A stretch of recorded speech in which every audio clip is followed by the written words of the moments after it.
A blessed day to everyone. I am Reverend Father Carl Angelo Pua, a secular priest from the Diocese of San Pablo. Currently, I am assigned as the parochial vicar of St. Joseph the Worker Parish in Canlubang, Calamba City. I am also working as the spiritual director of the interim diocesan level of the World Apostolate of Fatima and the director of the Lectors and Commentators Ministry of the Diocese of San Pablo. Allow me to share with you my journey to the priesthood.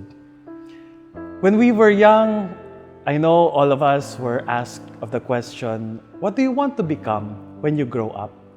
Nung bata ako, tinatanong ako, anong gusto mong maging paglaki mo? At isa lang lagi ang aking sagot, I want to be the Pope. I want to be the Pope. Why?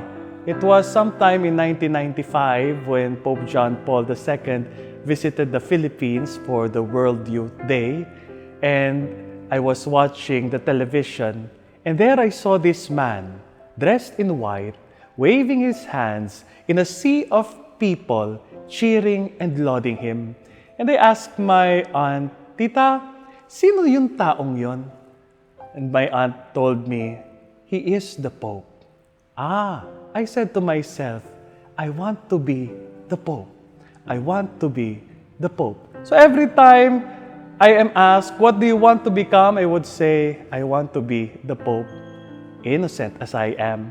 Then later on, I realized who the Pope is, what he does. And then I said, no, I don't want to be the Pope anymore. I just want to be a simple priest.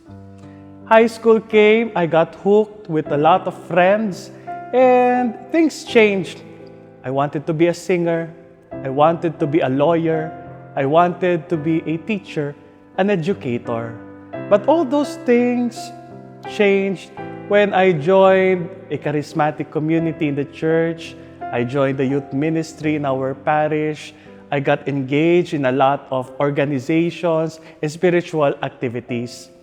One time I was attending a recollection and the speaker told us to close our eyes and ask the Lord what He wants for our life.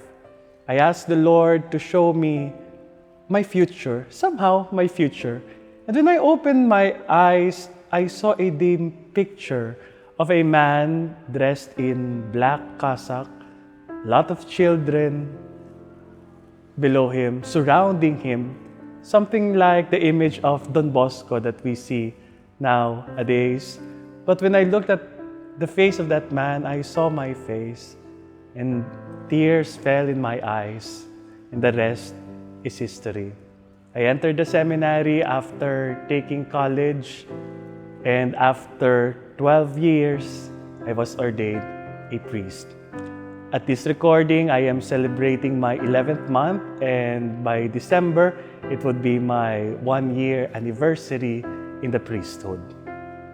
The journey to the priesthood is not very easy. I encountered so many hardships and trials, but the grace of the Lord allowed me to persevere in this priestly journey. The role of the Blessed Virgin Mary was also instrumental. Ever since I was a child, I have been developing a close devotion to the Blessed Virgin Mary. Primarily because we share the same birth date, and I've never missed a Mass when it is September 8th, Mama Mary's birthday. And secondly, my ninong gifted me with a rosary. That was his first gift to me. And I think my devotion to the Eucharist and my devotion to the rosary helped me in this vocation.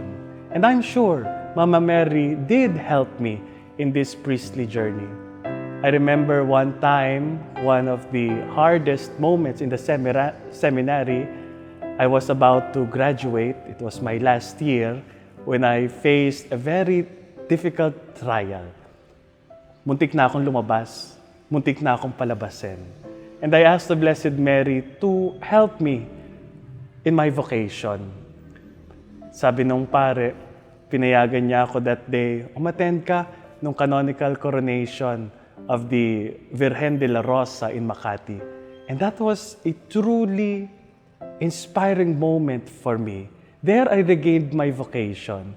There, I told the Blessed Mary, kung ako ay gagawin mong pare, ipapakalat ko ang debosyon sa iyo. And I think there, right there and then, I knew the hand of the Blessed Virgin Mary was also guiding my vocation. Sa mga nag-iisip na magpare o pumasok sa buhay relihiyoso o relihiyosa, ang masasabi ko lang ay maghanap kayo ng spiritual companion. No? Try to find a friend in heaven, a saint.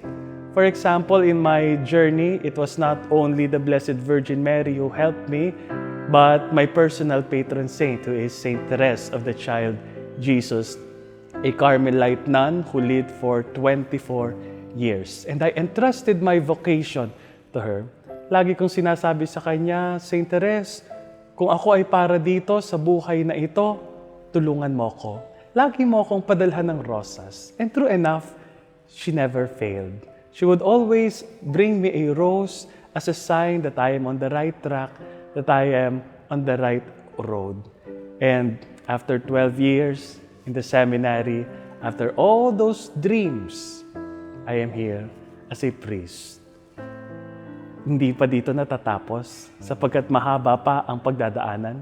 Ang pagpapari ay hindi lamang sa araw ng ordinasyon sapagkat araw-araw yung pagpili kay Jesus, yung paglimot sa sarili, yung pagserbisyo sa taong bayan, sa sambayan ng Diyos.